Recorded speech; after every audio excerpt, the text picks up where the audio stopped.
Hello, and welcome back, Pokemon fans! This is ThorW, and in our last episode of Pokemon Leafgreen, we added some new members to our team, and we now have a Flareon, who has been added to our team. Unfortunately, there is a small, tiny, itsy-bitsy issue with our Flareon, and that is, if you take a look, we have no Fire-type attacks at all in our arsenal.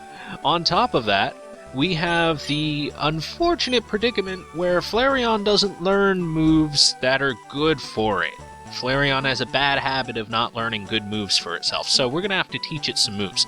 Now, currently, I don't have any TMs available, but, hey, Rocket Dude, what's up? Oh, get lost or he'll punch me. But today, we're going to solve our Flareon's issue, and this is not the room that I mean to be in. I need to go to the bar. I need to go to the seedy underbelly of Celadon City. Wow. Chief, we just shipped 2,000 more Pokemon as slot prizes again today. Hehehehe, the slot's just reeling the dough. Don't touch the poster at the game corner. There's no secret switch behind it. Well, I believe you. Don't worry about it.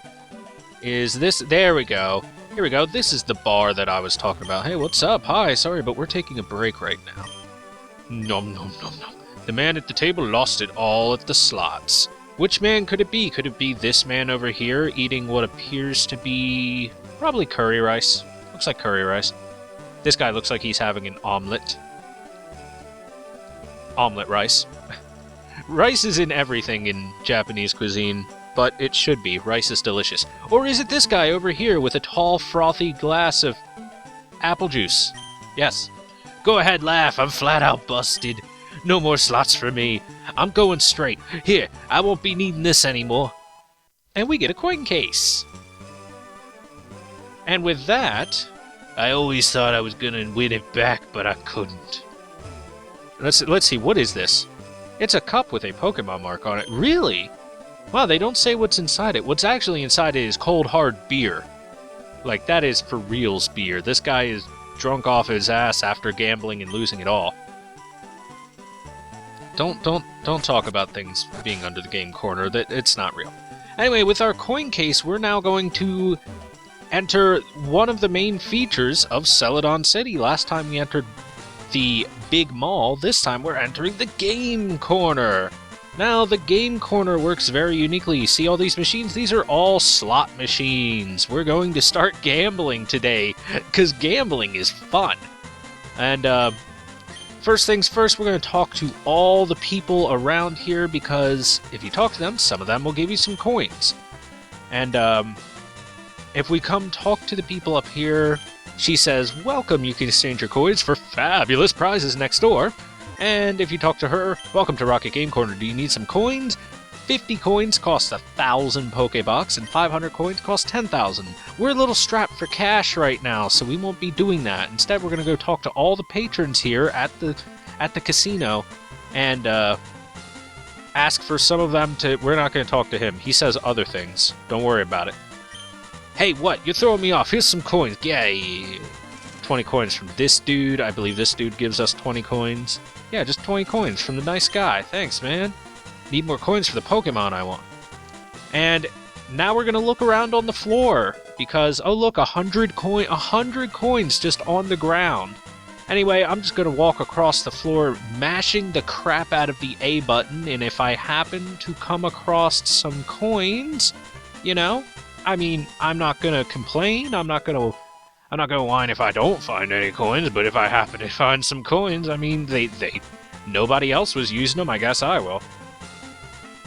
And yes, I would suggest doing this at your local casino. Just enter that casino and mash the A button, crawling across the carpet, and you'll find plenty of coins and tokens to work with.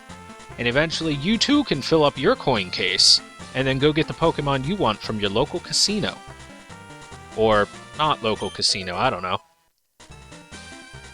Let's see, I think there's at least one more somewhere on the ground. I'm going to take a quick sweep across the verticals after I'm done going across that horizontal. Just right between the seats. Up, look at that, see, more coins. Like, by the time we're done this, we're going to have something around 200 or so coins, which is not bad at all as a starting investment. Look at that, 10 more coins. Beautiful. Beautiful. Just smash the A button. My A button's going to break by the time I'm done here. Oh, look, more coins. Yeah, it's actually really good to just go slow, because it's very easy to miss some coins. Okay, we're done. Now then, let's pick a good slot machine. This one feels lucky. This one feels lucky. A slot machine. Want to play? Yes, I do. Happy face. Okay, so the way this works is for every coin you input, you get one of these little lines that's available. One coin gets you this straight middle line where you can line up things. 2 coins gets you all 3 of the horizontal lines, and putting 3 in also gets you the diagonals available. Now, this is actually a bit of a skill game because you can line this up through timing if you're very good at it, which I'm about 2/3 good at it, as you can see. 2 sevens instead of a third. Fun fact is that in future Pokemon games, they actually take out the slots, and at least for like the American releases, they take out the gambling, which is kind of like, come on, guys, it's just some slot machines. It's some harmless fun for kids. They're not gonna go get hooked on it and go play the slots in real life or anything. But you know how censorship is. Oh no, we can't have gambling or whatever, or what have you. Damn it. Anyway, oh sweet, cool. Prizes, payouts. Well, let's go ahead and take a look. The 3 sevens will get us 300 coins, 3 rockets will give us 100, Pikachus or Slowpokes give us 15, Voltorbs or Staryu give us 8, 2 cherries give us 6, and 1 cherry in the first line gives us 2. Now it has to be in the first line. If that cherry is in the second column, then it doesn't matter. So we've already got a slight payout. Right on that. Anyway, we're going to have to get a little bit lucky. I'm going to be here for a tiny bit of time because we need some coins. We need quite a few coins before I will be ready to go. And if I could just hit a jackpot here, that'd be really helpful. And damn it, I was close. I was like 1 off from a double win. Anyway, I'm not going to sit here and do nothing but play the slots for you guys and have you look at stuff. So let's go ahead and go over, if we go next door, let's go over what kind of prizes we can exchange our coins for. Oh, that's unfortunate. If we go to next door, there are 3 different people that we can talk to. One person will sell us some hold items, one person will sell us some TMs, and one person will sell us actual Pokemon that we can trade coins in for, which is pretty interesting. So if we talk to one window, the prizes are a Smoke Ball for 800 coins, a Miracle Seed for 1,000, Charcoal for 1,000, Mystic Water for 1,000, or Yellow Flute for 1,600 coins. A couple of those are decent hold items, the Miracle Seed, the Charcoal, and the Mystic Water. Each power up Grass, Fire, and Water type moves respectively. So all of those are pretty good. The Smoke Ball allows you to run away from fights easier. And if I recall, the Yellow Flute awakes Pokemon from confusion? I don't know off the top of my head. I'm sorry, guys. I'll probably leave a note or something, and if I don't, oh well. Anyway, if we talk to the TM seller, that person will sell us either TM13 Ice Beam, TM23 Iron Tail, or TM24 Thunderbolt, TM30 Shadow Ball, or TM35 Flamethrower. Obviously, I kind of want the Flamethrower right now, because I have a Flareon in dire need of a Fire-type attack. We're doing nothing but losing coins here, boys. It's unfortunate. Anyway, as for the final window there, you can get some Pokemon, and wouldn't you know it, there's some Pokemon available in that window that we've never seen before, and this is good. going to be our first opportunity in order to get them. So, it's time to go over some Pokemon. So if you're playing Fire Red, you can get an Abra for 180 coins, a Clefairy for 500 coins, a Dratini for 2,800, a Scyther for 5,500, or a Porygon for 9,999 coins. Pretty pricey overall for some of those. If you're playing Leafgreen, you can get an Abra for 120, a Clefairy for 750, a Pinsir for 2,500, Dratini for 4,600, or Porygon for 6,500. Now, obviously, I've put some names out there that we haven't done bios on yet, so let's go ahead and hit up those bios. First off on our list of new Pokemon to give bios to, number 123, Scyther is available for purchase. Scyther is a bug and flying type Pokemon with the ability Swarm, which boosts the power of bug type moves by 50% when at 1/3 HP or less. Scyther itself is very strong. It has a very nice attack stat for itself and some pretty good speed to make use of it in order to go before its opponent. Now when it comes to defenses, it's actually no slouch either. It has a relatively respectable defense and special defense, and its HP doesn't leave it wanting for too much. Scyther's a pretty good, well-rounded Pokemon overall, and can definitely dish out some major damage. Now, Scyther actually got an evolution in the second generation of Pokemon. If you trade Scyther while holding a Metal Coat, it will then evolve into Scizor, number 212.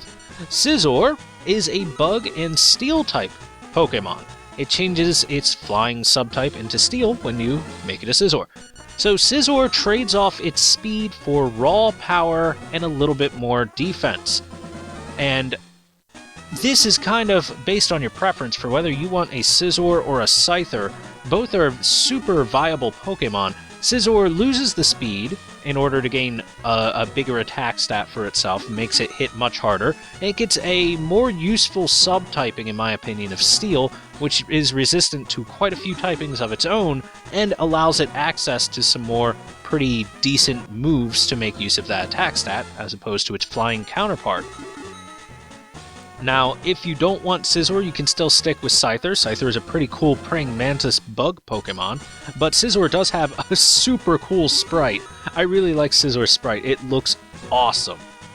Now, if you are not playing the Fire Red version and you're playing Leaf Green, then your bug type choice that you are able to get is the counterpart to Scyther from the first generation, number 127, Pinsir. Pinsir, as opposed to Scyther, is a pure bug-type Pokemon, no subtyping whatsoever, with the ability Hyper Cutter, which prevents its attack stat from being lowered. And that's not bad at all, because Pinsir has a pretty monstrous attack stat. Look at that. It has a very high attack stat. It loses a little bit of its HP, but it has a pretty good set of the rest of its stats. Defense is pretty nice, special defense respectable. Its speed is pretty decent overall. It could be a little faster, but that's not too much of an issue overall. Pinsir kind of has Scizor level stats just by being Pinsir, so Pinsir itself does not have an evolution for itself. So unfortunate for it, it will not get any stronger, but Pinsir is pretty strong in its own. Being a pure bug type is a problem. In these early generations, bug type doesn't have the best moves to make use of its typing, so Pinsir won't have very many moves in order to gain stab with, and unfortunately I can't really recommend bug types overall for your playthrough, but if you like some pretty heavy hitters, Scyther and Pinsir are right up your alley if you can get past them being bug type and not being able to take stab on a lot of the moves. Now moving on from them, we have the first dragon type family ever, the first dragon type family in this game, and one of the best dragon type families. We have Dratini available in sale at the casino shop. Dratini is a pure Dragon-type Pokemon, number 147, with the ability Shed Skin, which is a 30% chance to heal status condition at the end of each turn. Dratini stat-wise is rather weak. It is the first of a triple evolution, so obviously it's going to be pretty weak overall. It has a slightly better attack stat than everything else, so you see where this Pokemon is looking to grow as it levels up.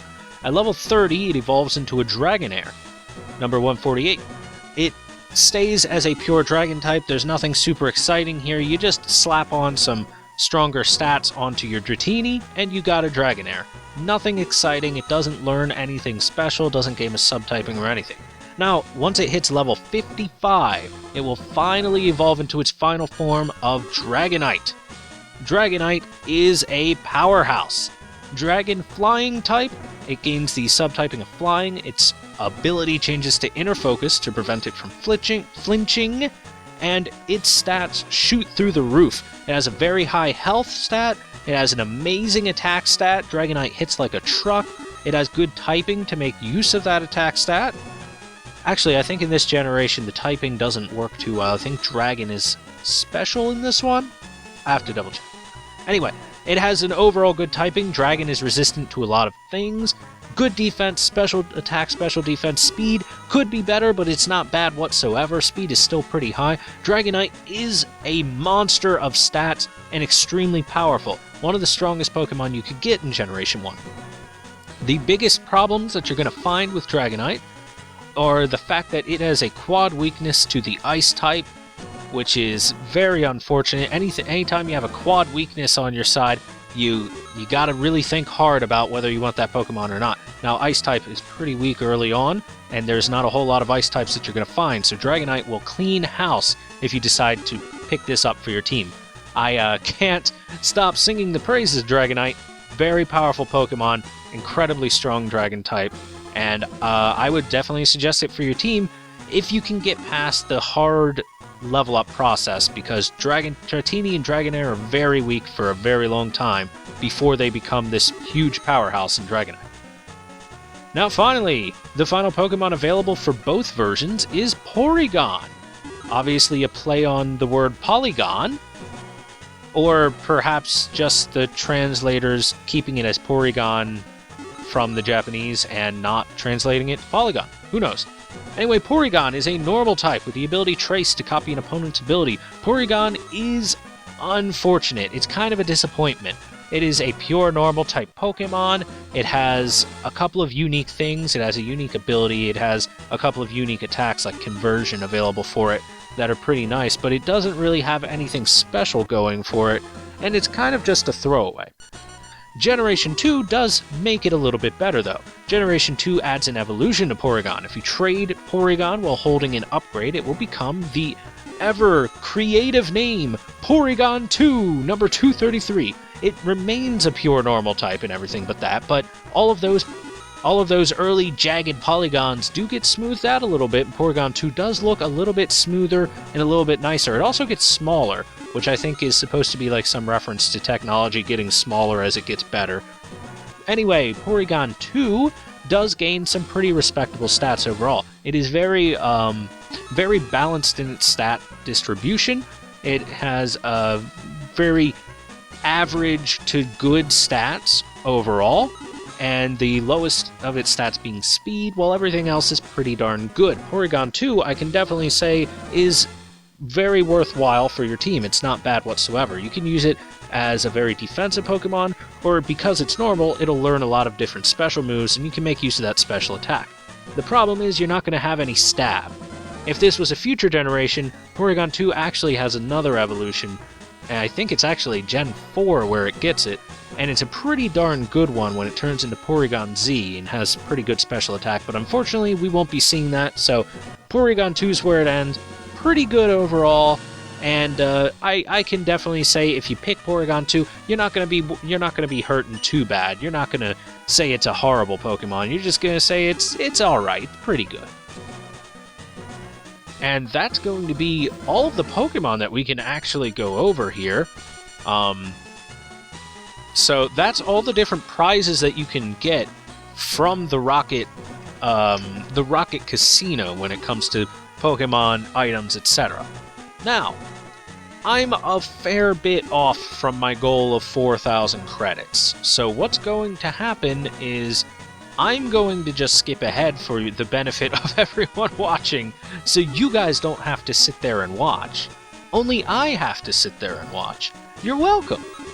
So I will see you guys in a little while once I have gambled my way into a fortune. See you guys in a moment.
Okay guys, welcome back!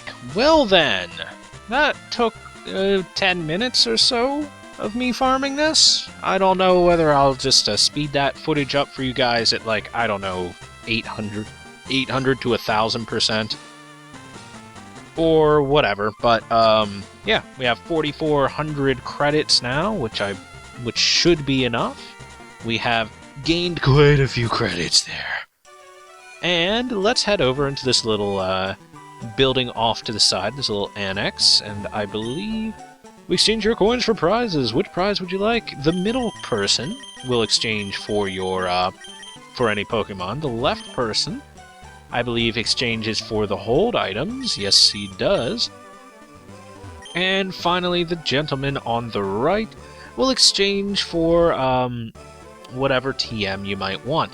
And I personally want a flamethrower, which is TM 35 for 4,000 coins. The Iron Tail is 3,500, the Shadow Ball is 4,500, and the others are Thunderbolt and Ice Beam for 4,000 respectively. So, TM 35 Flamethrower, yes, that's going to cost me most of my coins. I made sure to win one more jackpot just to have a small investment of 423 coins for the possible future. Now, if we go ahead and open up our TM case, I think this is actually going to be the first instance of me using a TM on a Pokemon. Wow. Huh, Machop can learn that. Interesting. Anyway, Flareon wants to learn the move Flamethrower. However, Flareon, should a move be deleted and replaced for... Yes, of course. Now we will finally have a move with Stab for our Flareon. And Helping Hand is basically useless here because I don't think there are any double battles in Fire Red and Leaf Green, so... Obviously, I'm getting rid of that. That is the least useful of our moves here. Flareon forgot Helping Hand and Machine Seto. Yay! Flareon learned Flamethrower. And with that, our Flareon will actually have a Fire-type move. Can Flareon learn Area? Okay. I was gonna say, because that'd be crazy if he could, but I would definitely give him an Aerial Ace if he could. Okay, and with that, I think that's gonna be this episode. We've done a lot of gambling. We've seen some new Pokemon available for us. And our business in Celadon is still not over. There's so much to do in this city. It is a large city with much to do. So, in our next episode, we will be heading down and finally taking on the Celadon City Gym. So, for anyone that watched, thank you very much for taking the time to watch me gamble my life away. And I hope to see you guys on the next episode, where we will be taking on the Celadon City Gym leader, Erica. Stay tuned for that, guys. Bye-bye, everybody. Bye-bye. Bye-bye, bye-bye, bye-bye.